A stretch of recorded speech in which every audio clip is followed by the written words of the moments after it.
Innal hamdalillah nahmaduhu wa nasta'inuhu wa nastaghfiruh wa na'udzu billahi min shururi anfusina wa sayyiati a'malina. Man yahdihillahu fala mudilla lahu wa man yudlil fala hadiya lahu. Wa ashhadu an la ilaha illallah wahdahu la syarika lahu. Wa ashhadu anna Muhammadan abduhu wa rasuluh sallallahu wa sallama alaihi wa ala alihi wa ashabihi wa man tabi'ahum bi ihsanin ila yaumiddin. Amma ba'du. Qala Allah azza wa jalla ya ayyuhalladzina amanu taqullaha haqqa tuqatih wa la tamutunna illa wa antum muslimun. Ya ayyuhan nasu taqu rabbakumul ladzi khalaqakum min nafsin wahidah wa khalaqa minha zawjaha wa batha minhuma rijalan katsiran wa nisaa wattaqullaha alladzi tasaaluna bihi wal arham innallaha kana 'alaikum raqiba. Ya ayyuhalladzina amanu taqullaha wa qulu qawlan sadida yuslih lakum a'malakum wa yaghfir lakum dhunubakum wa man yuti'illaha wa rasulahu faqad faza fawzan 'azima. Ibadallah, ittaqullaha haqqat taqwa fa inna khairal hadithi kitabullah wa khairal hadyi hadyu Muhammad ibn Abdullah salawatullahi wa salamuhu alaihi wa syarrul umuri muhdatsatuha wa kulla muhdatsatin bid'ah wa kulla bid'atin dhalalah wa kulla dhalalatin finnar. Amma ba'd. Ibadallah, sesungguhnya Allah memiliki hamba-hamba pilihan dari makhluk-makhluknya. Allah memilih dari kalangan malaikat rasul-rasulnya. Allah memilih dari para nabi. Allah memilih dari manusia para nabi dan rasulnya. Allah memilih dari bumi masjid-masjidnya. Allah memilih dari bulan Ramadan dan bulan haram. Allah memilih dari malam Lailatul Qadar, dan Allah memilih hari dari satu pekan, hari Jumat. Itulah hamba-hamba atau waktu dan tempat yang dimuliakan dan diagungkan oleh Allah. Maka hendaknya kita sebagai seorang muslim mengagungkan dan memuliakan apa yang diagungkan oleh Allah Azza wa Jalla. Qala Allah Azza wa Jalla fi kitabihil karim, inna iddatash syuhuri indallahi 12 syahran fi kitabillah yauma khalaqas samawati wal ard minha arba'atun hurum dzalikad dinul qayyim fala tadlimu fihinna anfusakum. Allah Azza wa Jalla berfirman, sesungguhnya 1 tahun ada 12 bulan yang telah ditetapkan oleh Allah ketika Allah menciptakan langit dan bumi, dan di antara 12 bulan itu ada 4 bulan haram. Seperti itulah ketetapan oleh Allah dan ketetapan agama yang lurus. Maka hendaknya seorang muslim jangan menzolimi dirinya di bulan-bulan tersebut. Al-Imam Ibnu Katsir rahimahullah mengatakan di dalam tafsirnya, fala tadlimu fihinna anfusakum, bimakna al-ashhurul muharramah li'annahu akadu wa a'zamu fil itsmi min ghairi. Makna dari janganlah sekali-kali kalian menzolimi diri kalian sendiri, janganlah kalian sekali-kali berbuat dosa. Kata Ibnu Katsir, maknanya adalah di 4 bulan haram. Karena pada 4 bulan haram itu sangat ditekankan untuk meninggalkan dosa, dan dosanya lebih besar daripada bulan-bulan lainnya. Ibadallah, laqad sabata 'anin nabiy sallallahu alaihi wasallam ma akhrajahu Abu Bakrah radhiyallahu an fi sahih Muslim anna nabiy sallallahu alaihi wasallam qala as-sanatu 12 syahran minha arba'atu hurum salasatun mutawaliyatun Dzulqa'dah Dzulhijjah wal Muharram wa Rajabun Mudhar baina Jumada wa Sya'ban. Nabi sallallahu alaihi wasallam bersabda di dalam sahih Muslim bahwasanya dalam 1 tahun itu ada 12 bulan. Di antara 12 bulan itu ada 4 bulan haram. Tiganya berturut-turut, Dzulqa'dah, Dzulhijjah dan Muharram, dan 1 Rajab Mudhar di antara Jumadah dan Sya'ban. Dan hari ini kita berada di Dzulqa'dah, dan masih ada 2 bulan ke depan kita berada di bulan haram. Maka hendaklah seorang muslim memperbanyak ibadah di bulan-bulan ini dan menjauhi larangan Allah, menjauhi apa yang telah Allah larangkan, apa yang Allah larang di dalam kitabnya, dan apa yang telah Rasulullah SAW larang di dalam sunnahnya. Karena dosa pada bulan haram dan termasuk pada bulan Ramadan, dosanya dilipat gandakan, tidak seperti dosa-dosa di bulan-bulan lainnya. Lalu bagaimana pelipat gandaan dosa di bulan haram? Para ulama menjelaskan. Asy-Syaikh Ibnu Utsaimin rahimahullah mengatakan, tudha'aful hasanatu was-sayyi'atu fi zamanin wa makanin fadil. Bahwasanya kebaikan dan keburukan itu dilipat gandakan di bulan yang mulia, di waktu yang mulia, atau di tempat yang mulia. Fatudha'aful hasanatu bil kammi wa bil kaif. Sementara kebaikan itu dilipat gandakan secara kualitas dan kuantitas, semakin besar dan semakin banyak. Wa ammas sayyi'atu fatudha'afu bil kaif la bil kam. Sementara keburukan atau dosa itu dilipat gandakan secara kualitas, bukan kuantitas. Dosa hanya dilipat gandakan secara kualitasnya saja, semakin besar. Namun Allah hanya mencatat 1 dosa atau 1 dosa dari 1 kesalahan. Sebagaimana yang Allah firmankan di dalam kitabnya, man jaa'a bil hasanati falahu asyru amsalihha wa man jaa'a bis sayyi'ati fala yujza illa mithlaha wa hum la yudlamun. Allah Azza wa Jalla mengatakan, barang siapa yang datang dengan 1 kebaikan, maka ia akan mendapatkan 10 kali lipat. Dan barang siapa yang datang dengan 1 keburukan, maka ia tidak diberi imbalan kecuali yang ia lakukan, dan ia tidak akan dizolimi. Maka para ulama mengatakan bahwasanya lipat gandaan maksiat pada bulan haram tetap dilipat gandakan, namun secara kualitas. Yang mungkin di bulan-bulan lain dosa tersebut dosa kecil, di bulan haram dosa tersebut menjadi besar.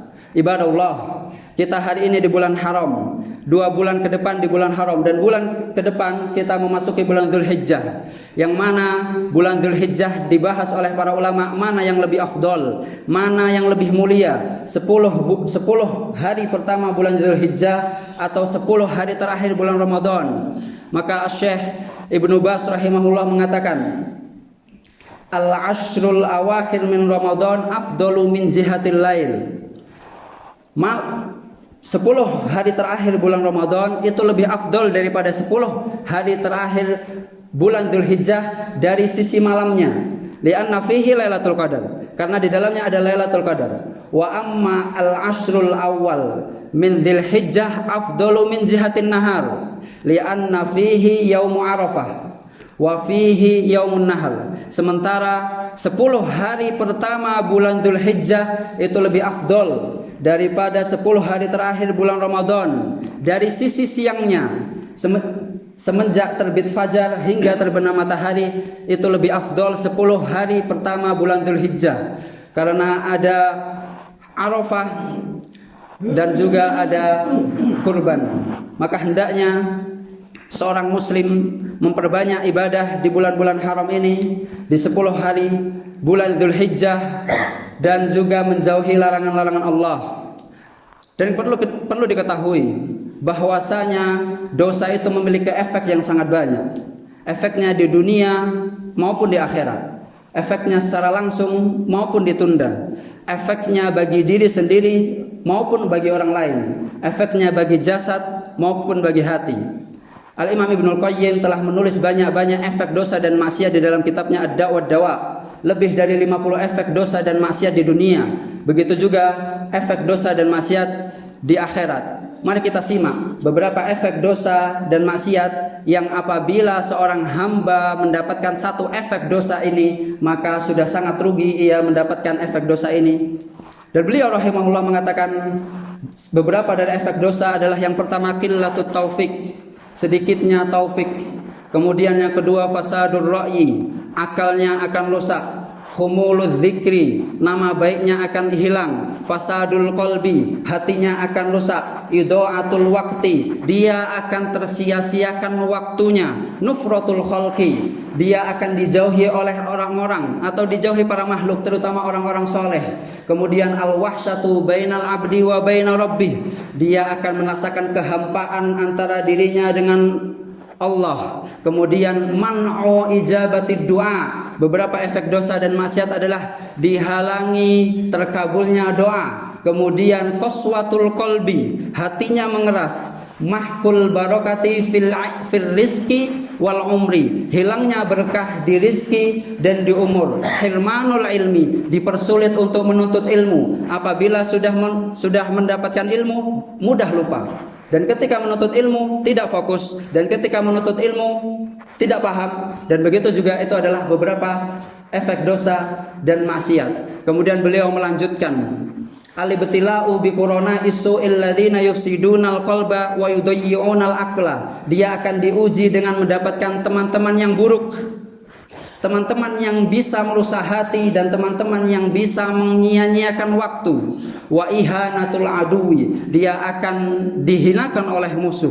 Wa libasud dzulli, dia akan mengenakan pakaian hina, maksudnya ketika orang melihatnya dia sangat hina. Begitu juga dosa, efek dosa dan maksiat sangat banyak sekali, yang mana lebih dari 50 efek dosa dan maksiat yang ditulis oleh Al-Imam Ibnul Qayyim rahimahullah. Maka hendaknya seorang muslim menjauhi dosa dan maksiat sekecil apapun dosa itu, karena dosa dan maksiat memiliki efek yang mana semakin besar dosanya, efeknya juga semakin besar.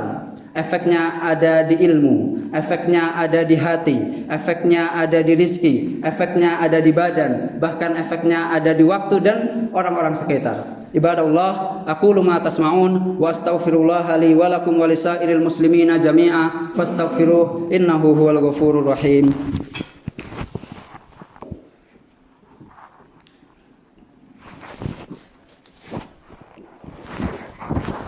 Alhamdulillahi wahdah, wassalatu wassalamu ala man la nabiyya ba'dah, nabiyyina Muhammadin wa ala alihi wa sahbihi wa man sara ala nahjihi wa iktafa atharah wa sanna bi sunnatihi wa ihtada bihudahu ila yaumiddin. Ibadallah, ittaqullaha haqqat taqwa, wa man yattaqillaha yaj'al lahu makhraja wa yarzuqhu min haitsu la yahtasib. Hadirin Jumaah, hadirin sholat Jumat rahimakumullah, para ulama menjelaskan dan meneliti bagaimana seseorang itu membedakan antara azab dan antara ujian. Karena musibah yang turun kepada diri hamba itu ada dua macam yang dijelaskan oleh para ulama. Yang pertama adalah cobaan untuk mengangkat derajat, yang mana ujian atau musibah ini datang kepada orang-orang soleh, datang kepada para nabi dan para ulama. Yang kedua, datangnya musibah itu karena azab, karena dosa-dosa, karena kesyirikan dan hal-hal yang lain. Maka ulama merincikan bagaimana seseorang membedakan antara dosa, antara musibah ini karena dosa yaitu azab, atau musibah ini karena cobaan supaya diangkat derajat. Bahwasanya seorang yang muslim, mukmin, beriman kepada Allah dengan sebenar-benarnya iman dan bertakwa kepada Allah dengan sebenar-benarnya takwa, maka ia akan diuji sebagaimana para nabi diuji oleh Allah Azza wa Jalla dengan banyak ujian, dengan kemiskinan, dengan sakit, dengan hilangnya keluarga, anak-anak dan lain sebagainya. Allah Azza wa Jalla mengatakan di dalam suratnya, Alif Lam Mim, ahasiban nasu ayyutraku ayyaqulu amanna wa hum la yuftanun. Apakah seseorang itu mengira bahwasanya ia ketika mengatakan aku beriman maka dia dibiarkan begitu saja dan tidak diuji? Maka Allah Azza wa Jalla melanjutkan, laqad fatannal ladzina min qablihim falaya'lamannallahu alladzina shadaqu wa laya'lamannal kadzibin. Sesungguhnya kami telah memberikan ujian dan cobaan orang-orang sebelum kalian dan orang-orang sebelum mereka, bahwasanya supaya kami mengetahui mana di antara mereka orang-orang yang benar-benar jujur imannya dan orang-orang yang imannya hanya sekedar dusta. Maka orang yang beriman kepada Allah mendapatkan ujian dan cobaan dan musibah dari Allah, dan begitu juga orang yang bermaksiat kepada Allah mendapatkan azab dan musibah dari Allah. Maka bagaimana membedakannya? Karena bentuknya sama. salah satu efek dosa dan maksiat seseorang hilangnya berkah dari rizkinya, dan salah satu cobaan orang soleh diberikan kemiskinan, bentuknya sama. Maka para ulama mengatakan bahwasanya yang namanya cobaan yang diberikan kepada orang-orang soleh itu cobaan untuk mengangkat derajat dan diberikan hanya kepada orang-orang soleh dan beriman kepada Allah. Sementara cobaan yang diberikan kepada orang-orang yang durhaka itu adalah musibah yang berbentuk azab, yang mana azab itu untuk menyadarkan orang tersebut atau untuk menghapus dosanya atau untuk menjauhkan orang itu semakin jauh dari Allah Azza wa Jalla. Namun hendaknya seorang mukmin ketika datang kepada musibah, seorang mukmin ketika datang kepadanya musibah, maka ia akan bertanya-tanya, ini cobaan dari Allah supaya mengangkat derajat, atau ini musibah yang berbentuknya azab karena dosa-dosaku. Maka seorang mukmin ketika mendapatkan musibah, hal yang pertama ia lakukan bahwasanya ia harus mengintrospeksi diri, mengatakan bahwasanya musibah ini pasti karena dosa-dosaku. Tidak layak bagi seorang muslim yang banyak dosa mengatakan Allah mengujiku supaya aku derajatku semakin tinggi, Allah mengujiku karena aku beramal soleh, Allah mengujiku karena aku beriman kepadanya. Tidak layak. Karena bagaimana kita melihat para ulama dahulu ketika mendapatkan musibah, mereka mengatakan ini karena dosaku. Sebagian ulama mengatakan asaitullah wa araftu anna atharahu fin qita'i syar'i na'li.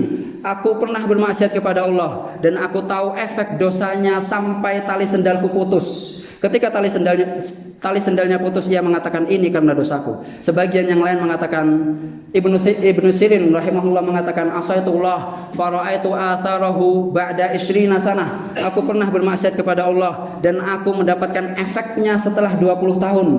Setelah 20 tahun ia mendapatkan efek secara hati dan secara batin. Ia merasakan gundah gulana di hatinya.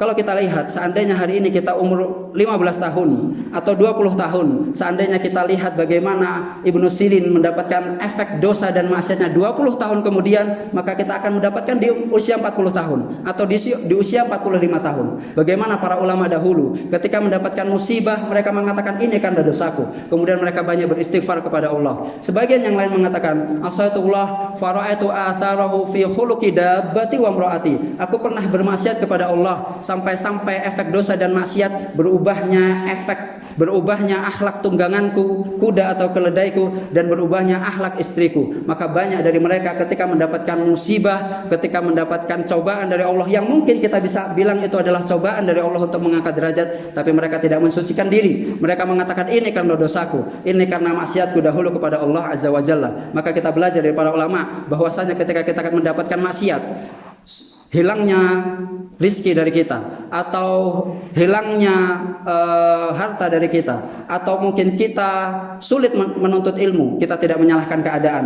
Kita hendaknya menyalahkan ini karena dosa kita sendiri. Beristighfar kepada Allah, lalu kita bertobat kepada Allah dengan sebenar-benarnya takwa, dan Allah menulis satu maksiat adalah sebagai satu dosa. Tidak dilipat gandakan jumlahnya, hanya dilipat gandakan kualitasnya, dan itu hanya di beberapa bulan-bulan haram atau di bulan Ramadan, dan itu pun sangat mudah bagi Allah untuk menghapusnya. Dan itu adalah salah satu rahmat dari Allah kepada hamba-hambanya, sangat mudah bagi Allah untuk memberikan ampunan bagi hamba-hambanya. Ibadallah, innallaha wa malaikatahu yusholluna 'alan nabi, shallu 'alaihi wa sallimu taslima. Allahumma shalli 'ala Muhammad wa ala ali Muhammad kama shallaita ala Ibrahim wa ala ali Ibrahim wa barik ala Muhammad wa ala ali Muhammad kama barakta ala Ibrahim wa ala ali Ibrahim innaka Hamidum Majid. Allahumma ighfir lil muslimina wal muslimat.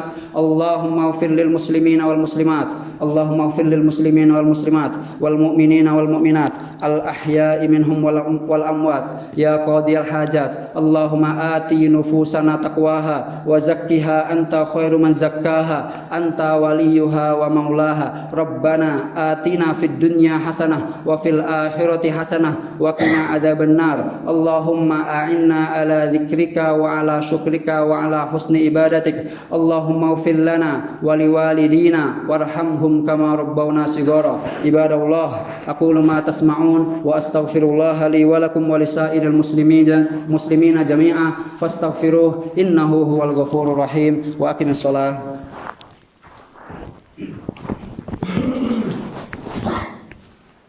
الله أكبر الله